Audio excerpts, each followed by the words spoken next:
Alright, what's up guys? Back with another video. I'm dropping quite a few videos this week. I'm working on my countertops. I'm just throwing out little tips like how to scrap a wall, how to cut laminate. This one's going to be how to install a drop-in sink. I just got this new sink. I'm pretty excited. I'm finally finishing the remodel in my kitchen. It's just a drop-in sink. It's stainless steel sink. I got it off Amazon. It's dope. I'm super excited. And I think I'm getting old. I'm excited because I got a new sink. Eek. But I'm not gonna lie, it's pretty dope. Peep it out. Check it out. Yo, what's up? Anyways, if you haven't done so already, like, comment, subscribe. Fuck some shit up. I haven't had water in my kitchen in like a day. Been struggling. But anyways, let's go ahead and get started. So this countertop is not installed yet. I'm gonna take it outside. I'm gonna measure everything, take it outside and cut it. But I just wanna go through a few small things on how I'm gonna install this counter. So if you remove a sink, the main thing is just to make sure the new sink fits. Measurements the exact same. And you literally pull the old sink out, disconnect all the plumbing. If you have a garbage disposal, unplug it, all that stuff. And then pop the new sink out. There's little clips underneath. You're going to see those in this video. But since this is a brand new countertop, I'm going to show you how to cut a hole in it and install a brand new sink. So the first thing you want to do is make sure everything's already cut to exactly where you want it. Unless you're going to cut it inside your house, I don't recommend that. It's going to be super dusty. So what I recommend you do is go ahead and scribe all your edges, belt sand your wall, or belt sand the backsplash in the side, and then get it butted up against the wall. So you're gonna push it pretty hard, pretty firmly against the wall. Make sure it's butted all the way against it, because you're gonna take all your measurements while it's just sitting there. This thing's pretty heavy, it's not gonna move. I'm gonna do mine off the center of this window. You're gonna take all your measurements from here. First thing you wanna do, you're gonna end up putting tape on this, so you wanna wipe down, clean off your countertop. If you're using tools on top of your laminate countertops, make sure you're careful because you can scratch laminate. It's not the most durable thing in the world. They're nice. They are fairly durable. But if you bought a new sink, it's probably going to come with a template. If it doesn't come with a template, it's going to have measurements. And if it doesn't have measurements, you can just take your own measurements off the sink itself. Just make sure you leave enough room for the lip of this countertop. See, this lip right here to sit on top of your countertop. I hope that makes sense. It makes sense to me. And this is literally just a drop-in. Whoopsie. This is just gonna be a drop-in sink. I'm literally just gonna put glue, epoxy, probably silicone, something on the bottom as I set it in place. I'm just gonna let it sit overnight, let the epoxy dry, and super simple. So I'm going to go ahead and take my measurements, and then I'm going to lay tape around this. I'm going to measure mine straight off the center of this. I'll be right back. Okay, so I just took a measurement. I did it right before I took this video, or right before I started playing this video, but I took a measurement from the wall to the center of this. I marked the center of my windowsill. You can't really see it that well in the video, I'm sure. And then I marked a dot on my counter just so I know where the front and back should be centered. I also mark this because we're actually going to trace around this. Actually, I only marked one side. I'm going to mark the other side real quick. By the way, it's a brand new sink, brand new countertops. Like, just be careful. Last thing you want to do is damage your stuff when you just barely got it.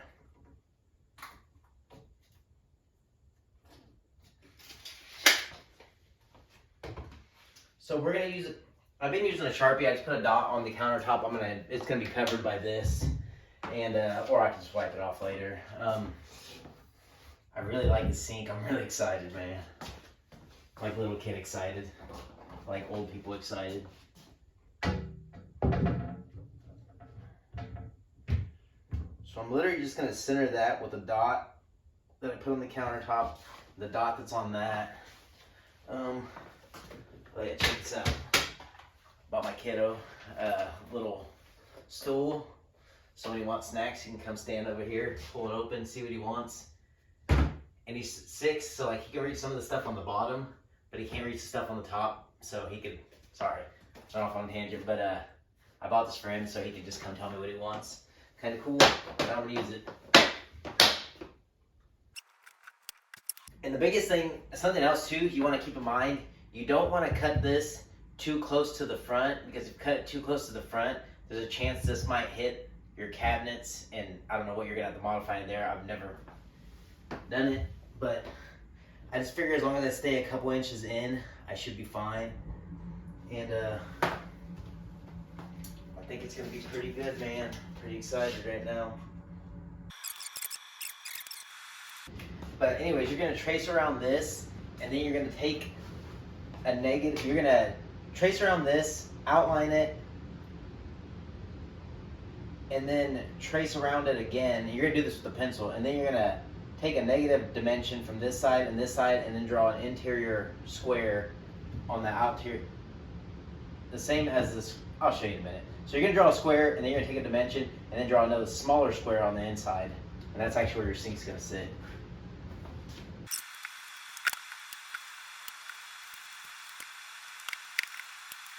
Something else to note, you don't want the slit on that radius, because then your sink's gonna pop up, or you're gonna have to shave this down.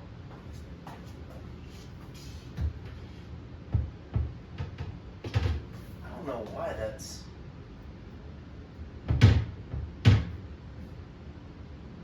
Oh, you know what I bet it is?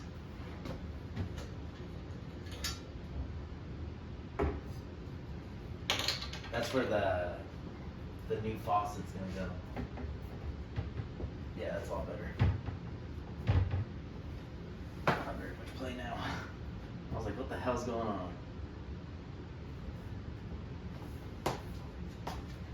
And then another way to make sure this is even, I just have this lined up right here. But if you take a measurement from the end of your backsplash, you can see where it'll make it straight.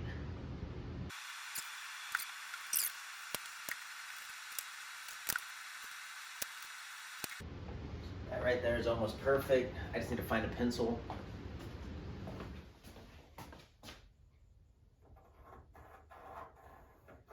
And the reason I say use a pencil is because it's easy to clean. Oh, another tip, you do want to leave maybe about a ½ inch from the lip on the back and the backsplash, so you actually have a little bit of room to clean, because if you butt it up all the way against it, it's literally just going to create like this really hard spot to clean. I've never done that, but I've seen somebody else do it, and they brought it up when I told them how nice their countertops looked.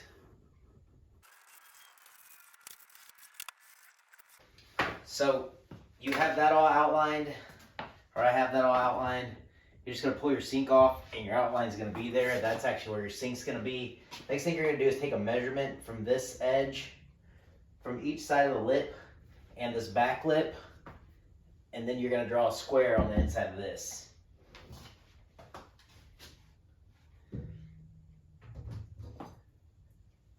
And by the way, something else that's kind of nice about sinks is you can actually just measure where that lip's at, and it's going to go into place, because sinks kind of like curve in a little bit like this, so the water drains better. Anyways, I'm going to take that measurement and go ahead and get that laid out. Oh, what you're going to do next, actually, before you do that measurement, you're actually going to lay tape on the inside, and you're actually going to be cutting on this tape. It'll all make sense in a minute, I promise. You can even mark your lines on this tape. And then when I mark the lines on this tape, I'm going to use marker. Anyways, this is super boring, so I'm going to go ahead and skip past this. And once it's all laid out, I'll start the camera again. Alright, so just a quick recap. I measured the outside of the sink, I measured the lip, and then I took a negative dimension, or I just, like, it was like 7/8 or something like that, and I did right at 7/8. I'm just going to cut directly on the line. It'll eat up, the saw blade will eat up just enough to where it should just slide in like a glove. This is 3.5. This is 3. This line from this line is 3.25. So it does give me a little bit of wiggle room back and forth, and it also give me plenty of room to hang on to. Something else I'm gonna do is add a couple braces on the bottom just to support this long dimension. I don't think I'll have issues, but you never know, man. And plus it has the weight of the garbage disposal is going to be on it, so adding a couple braces underneath won't hurt anything. In fact, it's just going to add stability to this. But I do plan on cutting this out and getting it mounted tonight.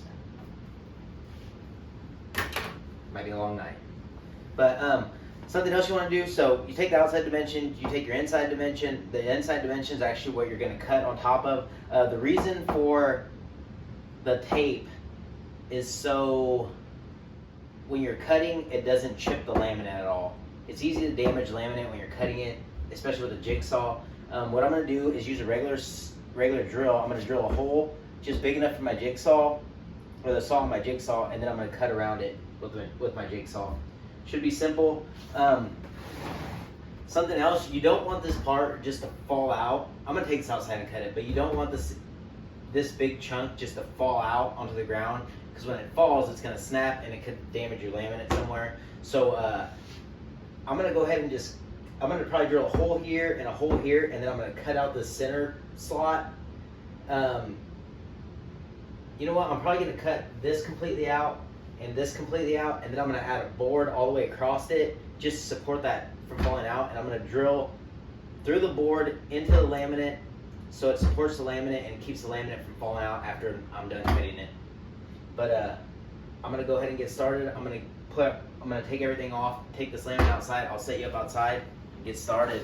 Like I said, I'm going to use a drill just to drill a hole big enough just to get my jigsaw in and get it started. Oh yeah, a few last things to point out before I get started cutting this. When you're taking all your measurements, you want to make sure your jigsaw doesn't hit the wax splash. Make sure you have plenty of room to get around these corners. If you can go up to here, you should be fine. You can come back around and cut this way.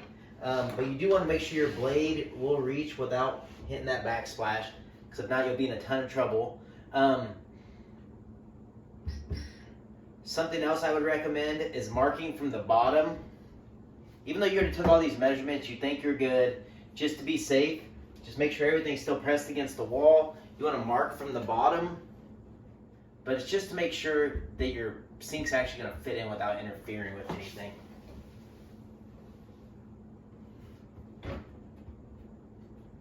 So like I said, I don't think I'm going to have issues, but you just never know, and you don't want to find out when it's too late.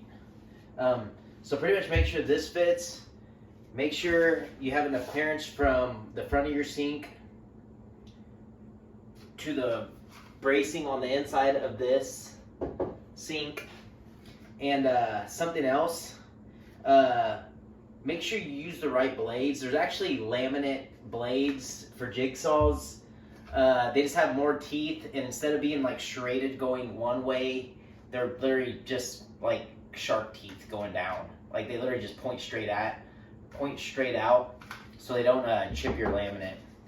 But again, laminate blades, make sure there's no interference with your jigsaw, and make sure you have enough clearance here to where you're not interfering with anything in the framing of the cabinet. I'm gonna get started, for real. Okay, so like I said, I'm gonna drill a hole just big enough, like a pilot hole just big enough for my laminate saw blade to come through.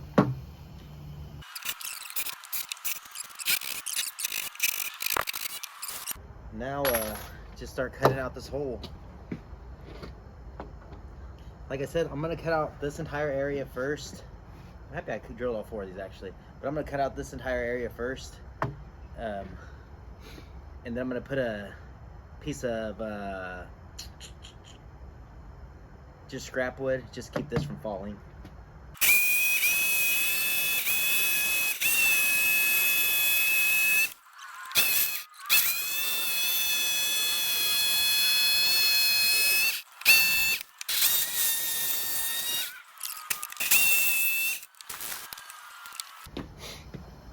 Okay, so I just cut the line all the way across this way and this way. So I'm gonna get a piece of scrap wood that's just long enough to reach the back of this and at least cover up to here. And then I'm gonna drill through to keep this from falling through. And that's pretty much just gonna keep your countertops from being damaged when you're finished cutting, and you can literally just pull it out and it holds this up for you. Okay, so I got my scrap piece of wood. Just gonna slide it out to the back. It just has to be big enough to cover the hole. I'm literally just gonna attach it to the part that's being cut out. Be good. Now I'm ready to finish cutting.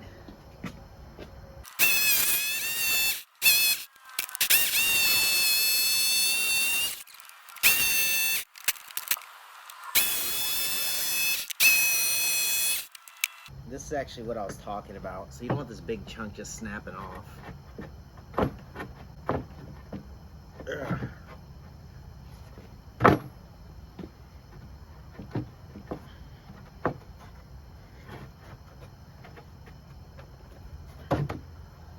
it might be easier just to do this. Kind of wedge it in there.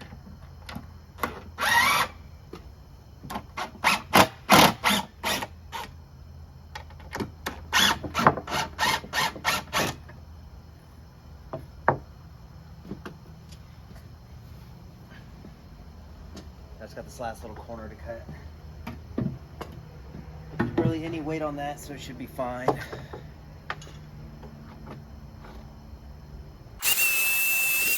That's it. I'm gonna bring the sink out here and see how it fits. The moment of truth.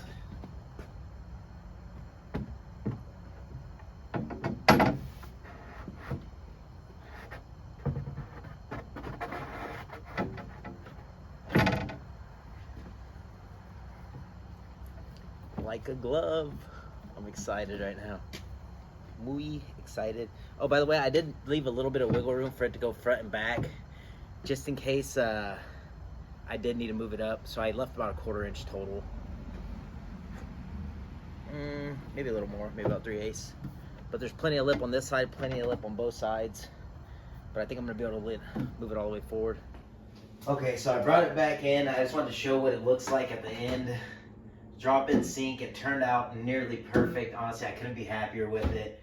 The last thing I need to do is just cut the hole for this. I'm just gonna mark it and use a hole saw for the faucet, and then install all your plumbing. Put your new drain in. Make sure you use plumber's putty so you don't get any leaks. Let it dry 24 hours. The same way you disconnected all your other plumbing, you're literally just gonna connect it all back.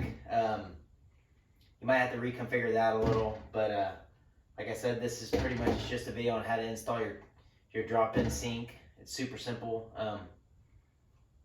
I couldn't be happier with the way it turned out. Anyways, I'm out.